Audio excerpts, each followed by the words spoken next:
Assalamualaikum warahmatullahi wabarakatuh. Saya Muhammad Izzat Wafi bin Muhammad Johari dan bersama dua orang rakan saya, Putri Wahyuni dan Wan Mardiana, akan membentangkan tentang tajuk hak isteri dalam isu pasangan tidak menunaikan tanggungjawab nafkah.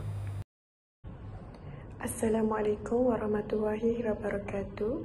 Nama saya Wan Mardiana binti Wan Mahmud, bernombor metrik 142833. Okey, saya akan membentangkan maksud perkahwinan dalam Islam. Islam meletakkan perkahwinan sebagai satu akad yang menghalalkan hubungan lelaki dengan wanita untuk hidup bersama dan menghalalkan nasab keturunan kedua-duanya. Perkahwinan bukan sekadar suatu pengisytiharaan semata-mata, bahkan ia adalah suatu simbol kesucian sesebuah ikatan, komitmen dan tanggungjawab. Dari segi bahasa, hak ialah benar, kebenaran, ajaran-ajaran yang benar dan ilmu mengenai sifat Tuhan. Sinonim bagi perkataan benar ini adalah betul, sah dan sahih. Manakala dari segi istilah pula adalah sesuatu yang wajib dikerjakan oleh seseorang dalam bentuk benda maupun perbuatan.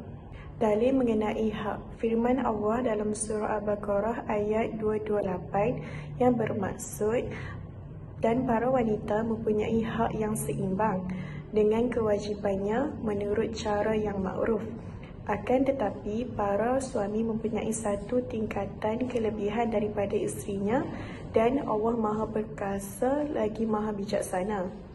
Seterusnya adalah tanggungjawab seorang suami kepada seorang isteri, iaitu memberi nafkah. Dalam keluarga Islam, tugas mencari dan memberi nafkah kepada keluarga adalah di bawah tanggungjawab suami.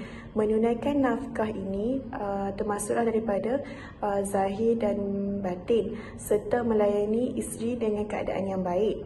Nafkah termasuklah dengan menyediakan tempat tinggal yang selesa dan selamat, menyediakan pakaian, menyediakan makanan, serta segala keperluan asas manusia. Seterusnya adalah tanggungjawab seorang suami kepada isteri ini adalah tanggungjawab yang adil, di mana Islam itu adalah agama yang adil kerana nafkah yang wajib ini dilaksanakan mengikut kemampuan suami, iaitu pemberian nafkah suami kepada isterinya adalah bergantung kepada kemampuan dan pendapatan seorang suami itu sendiri. Assalamualaikum, nama saya Putri Wahyuni. Saya akan menerangkan mengenai maksud nafkah.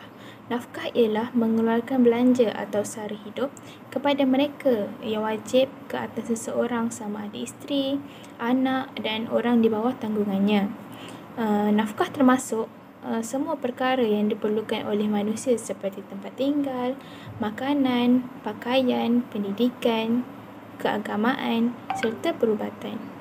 Nafkah boleh dikategorikan kepada dua bahagian, iaitu nafkah zahir dan nafkah batin. Nafkah zahir merupakan segala bentuk keperluan asas manusia seperti makanan, minuman, tempat tinggal dan pakaian. Manakala nafkah batin pula meliputi segala keperluan dalaman rohani seperti keperluan emosi dan kesihatan mental yang baik. Selain itu, kasih sayang, belayan dan didikan agama yang mencukupi setiap aspek kehidupan juga perlu diberi perhatian. Seterusnya, kita pergi kepada hukum memberikan nafkah. Hukum memberikan nafkah adalah wajib. Hal ini kerana nafkah adalah hak yang wujud kesan daripada akad perkahwinan. Di dalam firman Allah dalam surah Al-Baqarah ayat 233 yang bermaksud, dan kewajipan ayah menanggung nafkah dan pakaian mereka dengan cara yang sepatutnya. Seseorang itu tidak dibebani lebih daripada kesanggupannya. Nafkah boleh dibagi mengikut kemampuan si ayah. Suami haruslah memberikan nafkah mengikut kemampuannya. Hal ini dinyatakan di dalam firman Allah surah At-Talaq ayat 7 yang bermaksud, hendaklah memberikan nafkah orang yang mampu menurut kemampuannya, dan orang yang disempitkan rezekinya hendaklah memberi nafkah dari apa yang diberikan Allah kepadanya. Allah tidak memikulkan beban kepada seseorang, melainkan apa yang diberikan kepadanya. Kelak, Allah akan memberikan kelapangan sesudah kesempitan. Selain itu juga, terdapat juga satu hadis daripada Muawiyah Al-Qusairi. Katanya, yang bermaksud, aku menemukan Rasulullah dan bertanya, apakah pandanganmu tentang isteri-isteri kami? Rasulullah menjawab, berilah mereka makan sama seperti yang kamu makan. Berilah mereka pakaian sama seperti yang kamu pakai. Dan janganlah pukul serta hina mereka.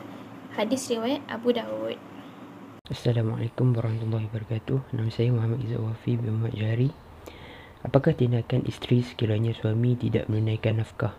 Yang pertama ialah memberikan teguran melalui nasihat. Isteri boleh menasihati suami tentang tanggungjawabnya dan memberi tahunya tentang balasan Allah Subhanahu Wa Taala dengan perbuatan zalimnya. Yang kedua ialah meminta bantuan hakim. Sekiranya suami masih tidak berubah, maka isteri boleh meminta hakim mengenakan tindakan yang sesuai untuk mengatasi masalah ini. Yang terakhir, mewujudkan orang tengah. Sekiranya belum mampu mengubahnya, kedua-dua belah pihak boleh menghantar wakil sebagai orang tengah untuk mendamaikan atau memisahkan mereka. Yang keempat adalah dengan memohon cerai. Sekiranya suami masih tidak mahu berubah, isteri boleh menuntut hak untuk diceraikan. Yang terakhir ialah menuntut fasakh. Jika suami enggan menceraikan isteri, isteri boleh menuntut fasakh dengan alasan suami tidak mahu memberikan nafkah. Seterusnya kita beralih ke statistik. Perkahwinan menurun di Malaysia ini manakala perceraian meningkat di Malaysia. Perkahwinan pada tahun 2018 menunjukkan angka menurun 1.2%, iaitu sebanyak 206,000 orang, menurun sebanyak 203,000 orang pada tahun 2019. Purata umur pengantin lelaki ialah 28 tahun manakala pengantin perempuan 27 tahun. Kadar perkahwinan pengantin lelaki ialah 50.1 per 1000 populasi, manakala pengantin perempuan 46.2 per 1000 populasi wanita. Perceraian pula pada tahun 2018 50,862 meningkat 12% kepada 2019 56,975 orang. Punca perceraian di Malaysia. 3 isu utama ialah kewangan, kedua ialah gangguan pihak ketiga dan ketiga ialah penderaan fizikal dan mental. Punca pada perspektif wanita adalah tiada persefahaman dengan pasangan, suami yang tidak bertanggungjawab dan suami curang. Manakala bagi lelaki ialah tiada persefahaman dengan pasangan, campur tangan mertua dan isteri curang. Bilangan keseluruhan perceraian menurun sebanyak 3.2%. Peratus tertinggi dicatatkan dalam kumpulan umur 30 hingga 34 tahun bagi kedua-dua jenis jantina. Negeri dengan kes perceraian tertinggi pada tahun 2017 ialah pada negeri Selangor sebanyak 8,794 orang. Kesimpulannya, setiap pasangan suami isteri haruslah faham mengenai tanggungjawab masing-masing. Suami isteri haruslah saling bertolak ansur antara satu sama lain. Pasangan haruslah sentiasa terbuka hati bagi menerima nasihat. Oleh itu, setiap pasangan suami isteri perlulah mempunyai ilmu perkahwinan yang mantap.